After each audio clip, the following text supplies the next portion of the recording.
Hello students, welcome to Indian online study point.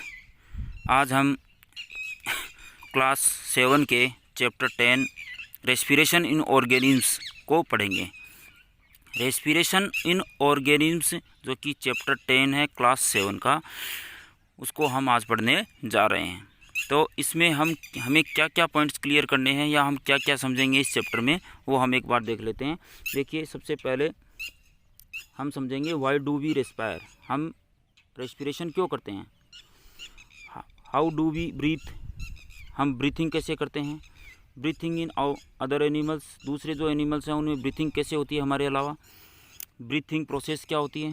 फिर what do we breathe out, हम breathing क्यों करते हैं, हम क्यों ब्रीथिंग करते हैं और कैसे करते हैं। डू प्लांट्स ऑल्सो रेस्पायर, क्या प्लांट्स भी रेस्पिरेशन करते हैं। इन सभी पॉइंट्स को हम क्लियर करेंगे।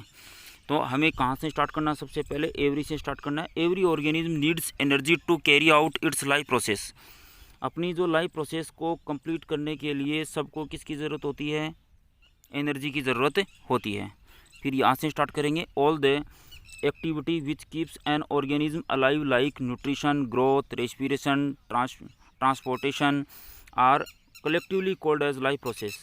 इन सभी प्रोसेस के अंदर एनर्जी की ज़रूरत होती है, ये लाइफ प्रोसेसेस कहलाती है। ठीक है, तो लाइफ प्रोसेस तक अपन को कर लेना है। फिर आगे बढ़ते हैं। देखिए, वाई डू वी रेस्पायर, हम रेस्पिरेशन कैसे करते हैं, हम रेस्पिरेशन क्यों करते हैं, किस लिए करते हैं। सीधी सी बात है, हमें एनर्जी की ज़रूरत होती है, इसके लिए हम रेस्पिरेशन करते हैं। तो इसको कहाँ से स्टार्ट करना है, वी नो से स्टार्ट करना है। We know that all organisms are made of cells, सभी ऑर्गेनिम्स किससे मिलकर बने होते हैं, सेल से मिलकर बने हुए होते हैं। सेल को अच्छी तरीके से समझने के लिए इंडियन ऑनलाइन स्टडी पॉइंट पे video first, second, third, fourth, fifth 5 जो वीडियोज़ है वो अपलोड कर दिए गए हैं। उसमें सेल और सेल ऑर्गेनल्स के बारे में अच्छी तरीके से बताया हुआ है। ये आपके इस क्लास में आगे आने वाली सभी क्लासेस में काम आएगा, इसलिए उन वीडियोज़ को आप एक बार देख लीजिए, जिससे आपको बायोलॉजी से रिलेटेड चैप्टर्स को समझने में आसानी रहे। तो सभी ऑर्गेनिज्म किससे मिलकर बने होते हैं, सेल से मिलकर बने होते हैं। जैसे एक ऑर्गेनिज्म है, उसके अंदर बहुत सारी सेल्स है वो पाई जाती है। Cells are the smallest structural and functional unit, ये स्ट्रक्चरल और फंक्शनल यूनिट होती है। क्योंकि स्ट्रक्चरल इसलिए है क्योंकि इन सब के मिलने से ऑर्गेनिज्म बनता है, और फंक्शनल यूनिट इसलिए है क्योंकि एक सेल के अंदर सारे फंक्शन होते हैं, जैसे कि रेस्पिरेशन है, ग्रोथ है, एनर्जी का जो प्रोडक्शन है, और इसके अलावा जितनी भी प्रोसेस हो सकती है सारी की सारी, जैसे कि डाइजेशन की प्रोसेस, इसमें लाइसोसोम है वो पाया जाता है। एनर्जी प्रोड्यूस की जाती है माइटोकॉन्ड्रिया के द्वारा, प्रोटीन बनाई जाती है एंडोप्लाज्मिक रेटिकुलम के द्वारा। ये सारी चीज़ें उन 5 वीडियोज़ के अंदर क्लियर कर दी गई है, इसलिए इसको सेल को क्या कहते हैं, फंक्शनल यूनिट कहते हैं। Each cell performs functions like nutrition, transportation, excretion and reproduction. To perform these functions energy is required, और इसके लिए सबकी किसकी ज़रूरत होती है, एनर्जी की ज़रूरत होती है। और एनर्जी कहाँ बनेगी, सेल के अंदर। सेल में कहाँ बनेगी, माइटोकॉन्ड्रिया जो कि सेल ऑर्गेनल है उसमें बनेगी, और उसमें भी क्या पाए जाते हैं, क्रिस्टी पाए जाते हैं, और उन क्रिस्टी से एनर्जी डेवलप होती है, जो कि इन सभी प्रोसेस के अंदर जैसे न्यूट्रिशन, ट्रांसपोर्टेशन, एक्सक्रेशन और रिप्रोडक्शन, इन सब में काम आती है। फिर यहाँ से यहाँ तक वाई वी नो से लेकर रिक्वायर्ड तक करने के बाद में रेस्पिरेशन यहाँ से स्टार्ट करेंगे। Respiration is a fundamental process of energy release in our body. Respiration occurs in all living cells. Fundamental process है रेस्पिरेशन, जिससे एनर्जी रिलीज होती है किसके अंदर, लिविंग सेल्स के अंदर। जो जीवित कोशिकाएं हैं उनमें एनर्जी रिलीज होती है। लिविंग सेल्स तक करने के बाद में हमें रेस्पिरेशन यहाँ से स्टार्ट करना है। Respiration is the process of taking in oxygen. This reaction with oxygen is known as oxidation. Thus respiration is the process of taking in oxygen using it for the release of energy by oxidation of food and eliminating the waste products like carbon dioxide and water. देखिए, सबसे पहले हम oxidation को समझ लेते हैं, क्योंकि respiration भी एक ऑक्सीडेशन की प्रोसेस है। यहाँ तक आपको वाटर तक इसको कर लेना है, वाटर तक रेस्पिरेशन से स्टार्ट करके और वाटर तक हमें कर लेना है। अब ऑक्सीडेशन क्या होता है, जैसे कार्बन है, कार्बन के साथ में प्लस क्या ऐड हो जाती है, ऑक्सीजन, तो इससे क्या बनेगा, क्या बनेगी, CO2। ये ऑक्सीजन है ये वाला, और ये कार्बन है, और दोनों के मिलने से CO2 कार्बन डाइऑक्साइड बनती है। डाई का मतलब 2, डाई ऑक्सीजन मतलब 2 ऑक्सीजन, और कार्बन है ही, कार्बन डाइऑक्साइड बनती है। तो ये कौन सी प्रोसेस है, ऑक्सीडेशन की प्रोसेस है, मतलब कार्बन के साथ में ऑक्सीजन ऐड हुई है, इसका मतलब ये क्या है, ऑक्सीडेशन की प्रोसेस है। ऐसा ही हमारी बॉडी के अंदर कार्बोहाइड्रेट पाया जाता है, ग्लूकोज, और उस ग्लूकोज के साथ में ऑक्सीजन मिक्स होती है, क्या मिक्स होती है, ऑक्सीजन, तो उसका भी क्या हो रहा है, ऑक्सीडेशन। तो वो भी रेस्पिरेशन भी कौन सी प्रोसेस हो गई, ऑक्सीडेशन की, और इसके दौरान एनर्जी रिलीज होती है और कार्बन डाइऑक्साइड बनती है। तो इसको वाटर तक इसको कर लेना है। Respiration is the process of taking oxygen से लेकर वाटर तक इसको कर लेना है। Respiration process can be explained as, तो ये आपको ये लाइन लिखनी है, और उसके बाद में देखिए ग्लूकोज, और ग्लूकोज का फॉर्मूला होता है C6H12O6 प्लस 6O2। अब ये पहले जो नंबर लगा हुआ है, जैसे O2 है और इससे पहले 2 लगा दिया, इसका मतलब ऑक्सीजन के कितने मॉलिक्यूल हैं, 2, और अगर इसके पहले 3 लगा दें तो इसका मतलब है ऑक्सीजन के कितने मॉलिक्यूल हैं, 3। तो इसी प्रकार से यहाँ पर ऑक्सीजन के कितने मॉलिक्यूल हैं, 6, और जो नीचे नंबर लगे हुए होते हैं, जैसे कि O2 लिखा हुआ है यहाँ पर O2, तो इसका मतलब ये 2 क्या है, इसका मतलब है ऑक्सीजन कितने हैं, 2, ऑक्सीजन एटम कितने हैं, 2, और अगर यहाँ पर 2 लगा हुआ है, इसका मतलब ऑक्सीजन मॉलिक्यूल कितने हैं, 2। तो इस चीज़ को हमें क्लियर कर लेना है। तो देखिए यहाँ पर ग्लूकोज, एक ग्लूकोज का मॉलिक्यूल है, यहाँ पर कोई नंबर नहीं है।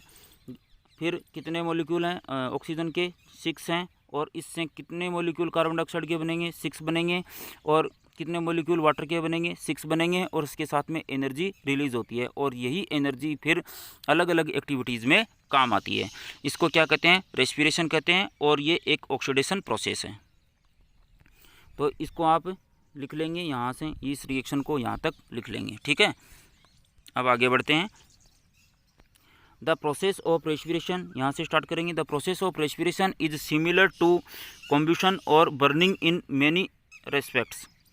जो रेस्पिरेशन की जो प्रोसेस है वो जैसे हम कोयले जलाते हैं या लकड़ियाँ जलाते हैं, उसके जैसी एक प्रोसेस है। ये एक्सोथर्मिक प्रोसेस है, दोनों ही एक्सोथर्मिक होती है। एक्सोथर्मिक का मतलब अगर एनर्जी रिलीज़ होती है, निकलती है, तो उसको क्या कहते हैं, एक्सोथर्मिक कहते हैं। और अगर एनर्जी ली जाती है रिएक्शन के दौरान, तो उसको क्या कहते हैं, एंडोथर्मिक। तो ये कौन सी प्रोसेस है, एक्सोथर्मिक, जिसमें एनर्जी रिलीज़ होती है। और कंबशन में भी ऐसा ही होता है और रेस्पिरेशन में भी ऐसा ही होता है, और दोनों में ही ऑक्सीजन की रिक्वायरमेंट होती है, दोनों में ही ऑक्सीजन रिक्वायर्ड होती है। तो हमें यहाँ से द प्रोसेस से स्टार्ट करके मैनी रेस्पेक्ट्स तक यहाँ तक कर लेना है। फिर है एक्सटर्नल रेस्पिरेशन, इसको सब हेडिंग को लिखना है, external respiration. It is the process of breathing in oxygen and breathing out carbon dioxide. External respiration किसको कहते हैं, ब्रीथिंग ही एक्सटर्नल रेस्पिरेशन कहलाती है। ब्रीथिंग का मतलब होता है हम ब्रीथिंग करते हैं, मतलब ऑक्सीजन लेते हैं और कार्बन डाइऑक्साइड को बाहर निकालते हैं, इसी को एक्सटर्नल रेस्पिरेशन और ब्रीथिंग कहते हैं। फिर देखिए इंटरनल रेस्पिरेशन और सेलुलर रेस्पिरेशन। ये इंटरनल रेस्पिरेशन का मतलब होता है सेल के अंदर रेस्पिरेशन हो रहा है, उसको क्या कहते हैं, इंटरनल रेस्पिरेशन या सेलुलर रेस्पिरेशन कहते हैं, और इसी में एनर्जी रिलीज़ होती है। एक्सटर्नल रेस्पिरेशन में एनर्जी रिलीज़ नहीं होती है, उसमें केवल ऑक्सीजन को अंदर लिया जाता है और फिर कार्बन डाइऑक्साइड जो बनती है उसको बाहर निकाला जाता है। इंटरनल रेस्पिरेशन के दौरान एनर्जी रिलीज होती है। तो इसको ऑक्सीजन से स्टार्ट करना है। Oxygen present in the blood combines with the food present in the form of glucose in the cells to release energy। ये हमने पढ़ लिया है कि ऑक्सीजन है वो ग्लूकोज के साथ में मिक्स होकर एनर्जी रिलीज करती है, ग्लूकोज के साथ में रिएक्शन करके एनर्जी रिलीज करती है, और ऐसा सेल के अंदर होता है, इसलिए इसको सेलुलर रेस्पिरेशन भी कहते हैं। फिर हमें कहाँ से स्टार्ट करना है, दिस से स्टार्ट करना है।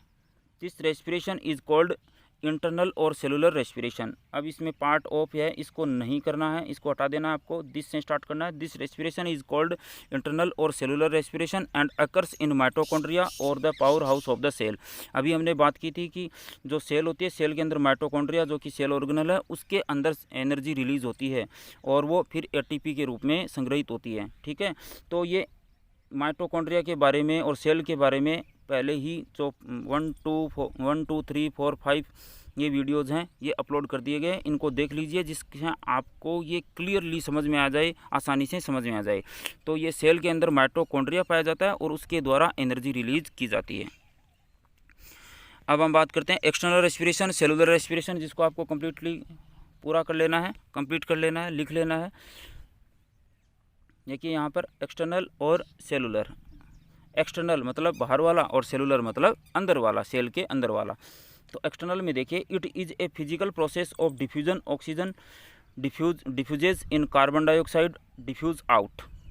इसमें ये जो एक्सटर्नल रेस्पिरेशन है ये डिफ्यूजन बेस्ड है। डिफ्यूजन बेस्ड क्या होते हैं, जहाँ पर पार्टिकल्स जैसे किसी भी प्रकार के पदार्थ की सब्सटेंस के जो पार्टिकल्स होते हैं उनकी जो रेशियो अगर ज़्यादा है, उनकी मात्रा ज़्यादा है, तो वो किधर मूव करेंगे अपने आप, जिधर इनका रेशियो बहुत कम होता है उधर ये मूव करने लगते हैं, जिसको डिफ्यूजन कहते हैं। और ये जो एक्सटर्नल रेस्पिरेशन की जो प्रोसेस है ये डिफ्यूजन के माध्यम से होती है, डिफ्यूजन के तरीके से होती है। क्योंकि जैसे कार्बन डाइऑक्साइड हमारी बॉडी के अंदर ज़्यादा हो जाती है तो बाहर कम होने की वजह से कार्बन डाइऑक्साइड को बाहर निकाल दिया जाता है।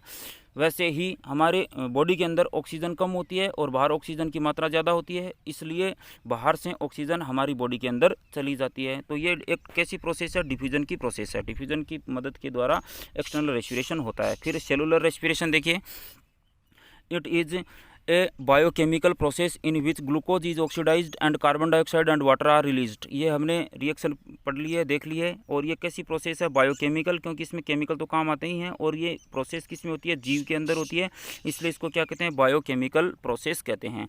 जिसमें ग्लूकोज है वो ऑक्सीडाइज होता है, ग्लूकोज के साथ में ऑक्सीजन ऐड होती है, इसलिए इसको ग्लूकोज का ऑक्सीडेशन कहते हैं। Glucose is oxidised and carbon dioxide and water are released, और इसके दौरान कार्बन डाइऑक्साइड और वाटर है वो रिलीज होती है और एनर्जी भी प्रोड्यूस होती है। Enzymes are not involve, enzymes इसमें कोई ज़रूरत नहीं होती है, किसमें, एक्सटर्नल रेस्पिरेशन में।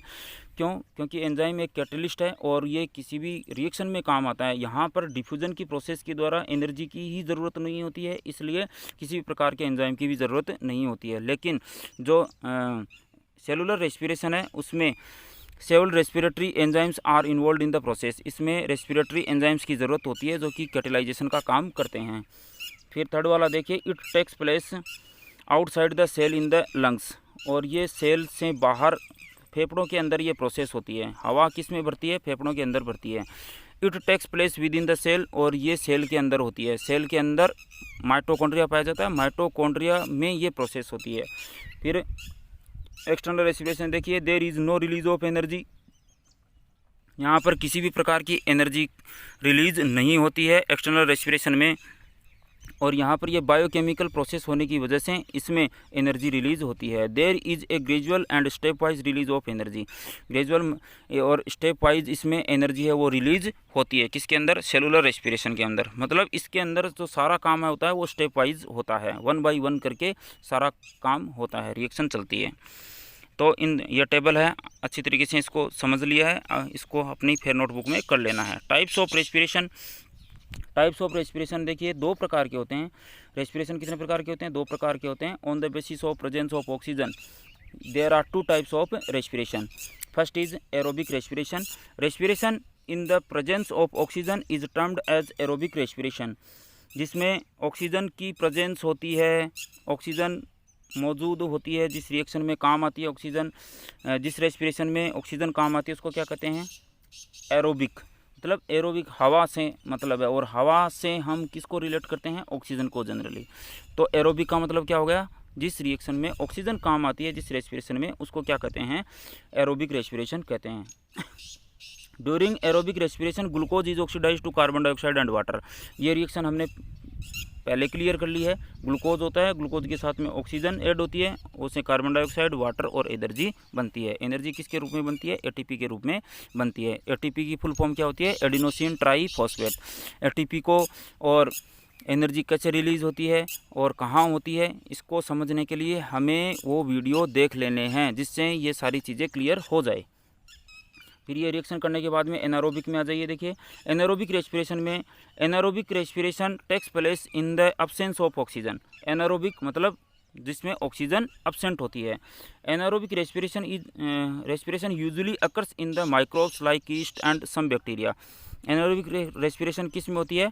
माइक्रोब्स जैसे कि ईस्ट है और बैक्टीरिया है, उसमें एनारोबिक रेस्पिरेशन होते हैं। इस प्रकार एनारोबिक रेस्पिरेशन है वो ईस्ट है, बैक्टीरिया है, जो लो लेवल के ऑर्गेनिज्म्स होते हैं उनमें ये प्रोसेस होती है, जिसमें रेस्पिरेशन के लिए ऑक्सीजन की ज़रूरत नहीं होती है। तो इसके लिए देखिए रिएक्शन, इसमें भी ग्लूकोज है, उससे एनर्जी रिलीज़ होती है, लेकिन इसमें ग्लूकोज का ऑक्सीडेशन नहीं होता है, इसीलिए इसको एनारोबिक रेस्पिरेशन कहते हैं। तो देखिए ग्लूकोज और एब्सेंस ऑफ ऑक्सीजन, इसमें इथाइल एल्कोहल बनता है एक। तो देखिए ये रिएक्शन, इसकी दोनों रिएक्शन साथ में लिखनी है।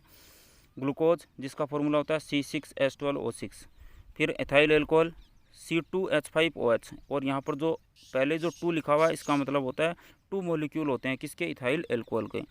फिर कार्बन डाइऑक्साइड, और कार्बन डाइऑक्साइड के कितने मॉलिक्यूल बनते हैं? 2 बनते हैं, और साथ में क्या बनती है? एनर्जी बनती है। तो ये एनारोबिक रेस्पिरेशन की एक रिएक्शन है, उदाहरण है, एग्जाम्पल है, ठीक है। इसके अलावा एनारोबिक रेस्पिरेशन मल्टीसेलुलर ऑर्गेनिज्म जैसे ह्यूमन बींग्स के अंदर भी होता है, लेकिन उसमें प्रोडक्ट है वो थोड़े अलग होते हैं। देखिए इसको भी समझ लेते हैं एक बार। During heavy exercise the demand for energy is high. जब हम कड़ी मेहनत करते हैं या एक्सरसाइज करते हैं उस समय हमें ज़्यादा एनर्जी की ज़रूरत होती है। ज़्यादा एनर्जी की ज़रूरत होगी तो ज़्यादा मात्रा में रेस्पिरेशन की ज़रूरत होगी, ज़्यादा मात्रा में रेस्पिरेशन की ज़रूरत होगी तो ज़्यादा ऑक्सीजन की ज़रूरत होगी, और ज़्यादा ऑक्सीजन की ज़रूरत होगी तो ऑक्सीजन की कमी आ जाएगी, और ऑक्सीजन की कमी मतलब अब्सेंस, और अब्सेंस से क्या होगा? एनारोबिक रेस्पिरेशन स्टार्ट हो जाता है। तो high but the supply of oxygen to produce energy is limited. इसका मतलब ऑक्सीजन की क्या हो जाती है? यहाँ पर कमी हो जाती है। Due to this anaerobic respiration takes place in the muscles cell to fulfil demand of energy. इसलिए ऑक्सीजन की कमी हो जाती है और पर्याप्त मात्रा में एनर्जी नहीं बन पाती है। तो देखिए इस प्रकार की जो एनारोबिक रेस्पिरेशन होती है उसमें क्या होगा? ग्लूकोज होता है, और ग्लूकोज का ऑक्सीजन की अब्सेंस में ये टूटेगा और इससे लैक्टिक एसिड बनेगा और साथ में एनर्जी बनेगी। तो ये जो लो लेवल के ऑर्गेनिज्म होते हैं उनके अंदर एनारोबिक रेस्पिरेशन होता है, उससे थोड़ी अलग होती है। इसमें जो ये लैक्टिक एसिड है, ये देखिए इसमें लैक्टिक एसिड है वो कब बनता है? हमें पता चल जाता है कि लैक्टिक एसिड बना है कैसे? The accumulation of lactic acid in muscles causes muscle cramps.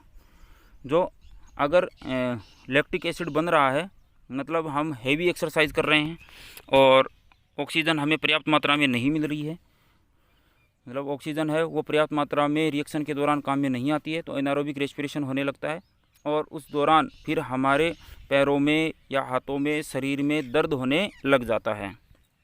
और दर्द होने का मतलब है हमारी बॉडी में क्या जमा हो रहा है? लैक्टिक एसिड जमा हो रहा है, और वो लैक्टिक एसिड जब बनने के बाद में धीरे धीरे क्या होता है? घुलता है, धीरे धीरे ख़त्म होता है, तो हम धीरे धीरे हमारे पैर, हाथ पैर, शरीर है वो सही होने लग जाता है। तो हमने यहाँ तक क्रैम्प्स तक इसको कर लेना है, और आगे का पार्ट है वो नेक्स्ट सेशन में करेंगे कंप्लीट।